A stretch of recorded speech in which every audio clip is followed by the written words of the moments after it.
Today I'm going to be showing you guys how I was able to make my client 40 grand in just under 90 days of working with her on her business. She came to me wanting to grow and scale the online side of her business. There are a lot of strategies that I'm going to go over, as well as the analysis of her business we did in order to help her put it in a more profitable place and to build the foundation so that we can grow and scale it much further. So let's get into the details. All right, this is my client Brittany. She is, like I said, a fitness trainer. She coaches her clients online for weight loss, overall health, and athletic training as well. She started off at 20K. In just the first 90 days of us working with her, she was able to make another 40K in her business. These are just going to be some of the details and what we did to get her there. When I work with a client that wants to scale, and that's not starting from zero in their business, we assess their business overall under 5 different categories. The first is their customer acquisition or retention strategies. Second is their revenue streams, pricing, and profitability. Third is operations and team. Fourth is product or service. And the fifth is brand market positioning. After assessing the business, we give each one of these a rating and then improve upon every single rating that's lower than a 5. These were the ratings we gave her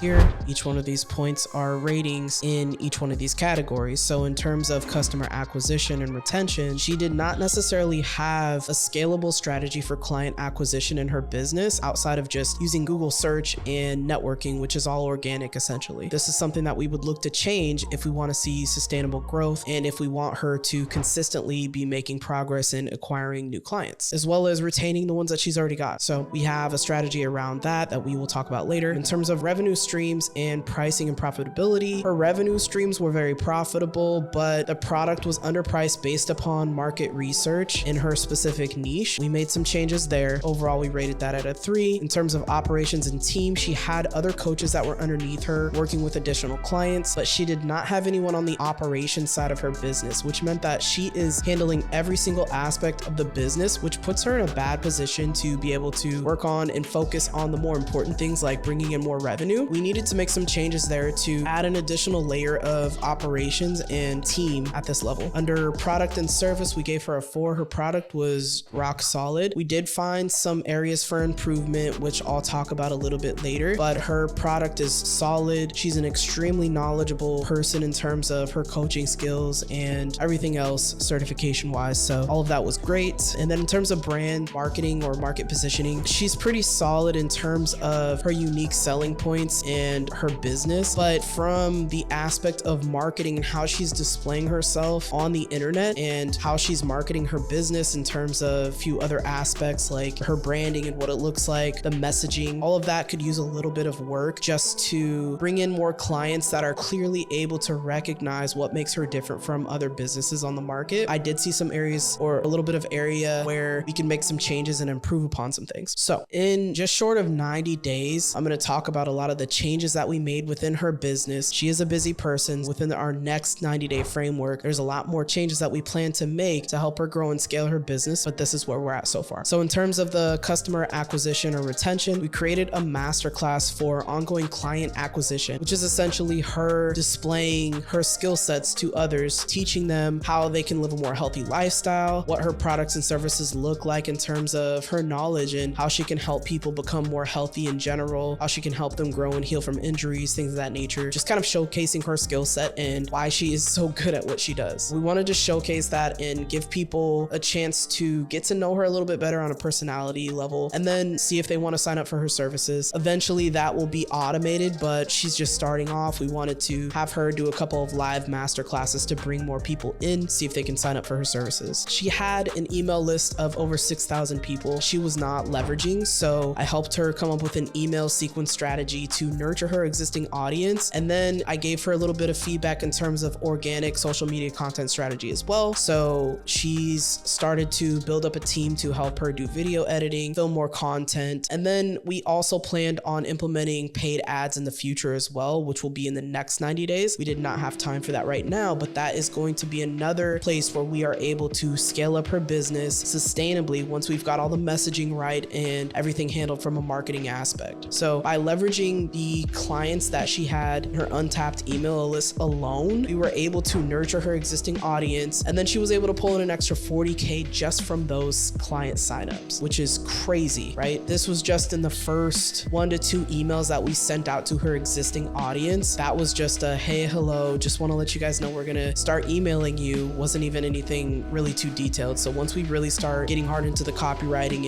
and making sure that we're leveraging these emails, more clients are gonna start coming in from that, as well as the paid ads and organic strategy that we've already got on socials. In terms of revenue streams and pricing, like I said, she was a little bit underpriced, so we upped her price by a few $100s. So all of the incoming clients that she just got were at this higher level price, which means not only is she making more money in terms of overall clients that she's been able to sign on, but each one of those clients is also paying her more money than they would have been in her older structure. This has doubled her income very quickly already. In terms of operations and team, we hired a couple of VAs to create more efficiency within the business operations. The user community that she's got within her fitness app needed a little bit of help so that she didn't have to babysit it so much. So her VAs are now managing the user community, which is starting to improve. We've got a lot more communication, a lot more people engaging with that community, which means anybody that comes into her app now is getting a better sense of community. They're able to work with other people that are doing the same things as them. They have the same goals. They're sharing the same type of fitness lifestyle. So it's not just about her being the trainer, but it's also about the fact that they now get access to a community that can only be found within her app. So that was definitely an added value there. And then her VAs are also writing her email sequences out along with editing her videos, which is freeing up her time so she does not have to focus on that, but gets the benefits of what those two things are doing for her in terms of bringing in more clients. So this freed up a lot of her time for those things. And then in terms of product or service, we improved upon the in-app community, like I said, and that added more value to the clients. And then brand market positioning. This is where we needed some improvement in terms of the branding and how we're displaying ourselves on the market. We were not able to make any changes yet, but I had given her some suggestions on what we should do to further display her uniqueness out on the market, which we will be implementing next. But that's just a quick summary. In terms of business growth, it happens in stages. And what I wanted to do for her was specifically fine-tune each facet of her business so that when we really hit growth at scale, she's able to sustain that. She doesn't feel overwhelmed with getting 20, 40, 100 more clients coming in over the next few months, because her business needs to be operating smoothly and we need a lot of automation and we need a team to be able to sustain that growth. What we plan to do in terms of scaling her business in the next 90 days is fine-tuning and automating as many business processes as possible. We're going to put the client acquisition on autopilot after she's done with her master classes, and we've gone through a lot of those and we've worked out all the kinks. We know exactly what's working and what's not, and we understand the positioning, the language, all of the communication that we need to use in our marketing. We're going to start using paid ads and have an Instagram and YouTube marketing funnel, which is going to help her get more clients. And then we plan to open up a second acquisition strategy that's just completely organic. Don't want to get too much into detail about that because there's a lot of detail with it. Anyway, but when done right, all of this will keep her client acquisition costs low and revenue high by bringing in clients in consistently and predictably. So the last thing that we wanted to do is install a couple more VAs that will help with client outreach and high ticket appointment setting, because she is a more expensive service in terms of